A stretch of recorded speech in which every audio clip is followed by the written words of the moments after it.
I'm Andrea Brenner, and I'm the lead program animal caretaker here at the Oklahoma City Zoo, and this is a day in my life. So I take care of our animal ambassadors, and they are called animal ambassadors because they're essentially representing their wild counterparts.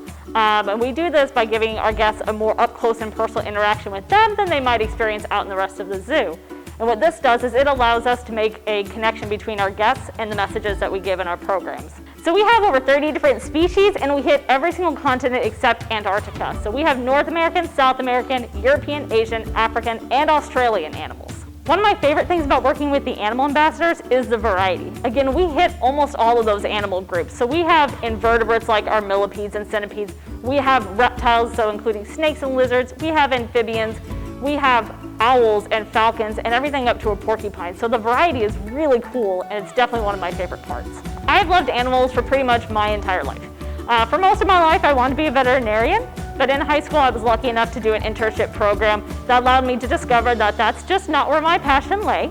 So I went to Oklahoma State University for a degree in zoology, and after I graduated, I just did a bunch of different internships around the country that gradually led to zookeeping. So we start every single day with what we call a head check. So that means that we just go to each of our habitats and get a good look at all of our animals to make sure that they're healthy for that day. So our morning routine is really just making sure that we hit all of those essential things for our animals. So we're going to clean up their habitats, so we're going to get them fresh food and fresh water, just to make sure they have all those essentials that they need.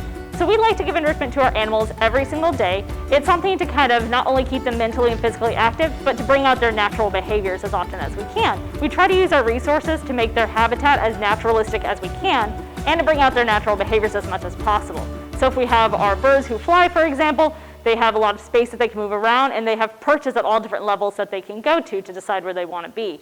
If we have a digger, we have substrate they can dig in, and if they're a climber, they have things they can climb.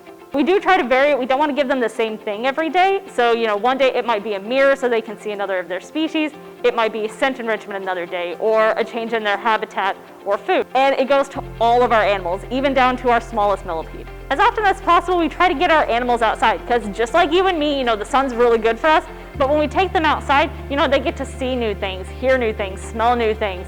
With some of our herbivores, they get to go in and forage a little bit, which is really nice for them. So one of my favorite things about the job, hands down, is the relationship that I get with these animals. So, bottom line, they're wild animals, but over time they learn to trust you. And when you gain the trust of an animal, it is the most amazing thing.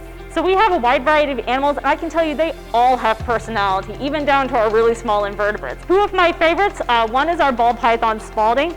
So she is really charismatic. When I go in and take care of her habitat, she's almost always getting up in my business to see what I'm doing. Our other one is Muppet. She's our tawny frogmouth. They kind of look like an owl, but they are of a different group. But she is a super chill bird. There's very little that phases her. So tawny frogmouths are from Australia. They are nocturnal birds, so you're mostly going to see them at night, and typically in tree areas. She has a lovely feather pattern that looks exactly like tree bark. So when they're sitting there, they'll make themselves into a stick.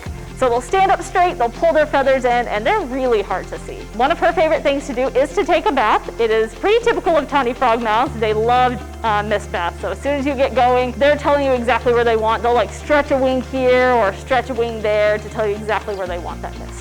Our newest animal ambassador is Sukar. He is a peregrine falcon. So peregrine falcons are found here in Oklahoma, but they're also found almost everywhere else in the world, so they're very diverse. They are really cool because the main thing that people know about them is they are the fastest flying bird, and it's actually when they dive. So when they're diving at their prey, they can go over 200 miles an hour. So in the animal ambassador world, we really want to give our animals as much choice and control for participating in our programs.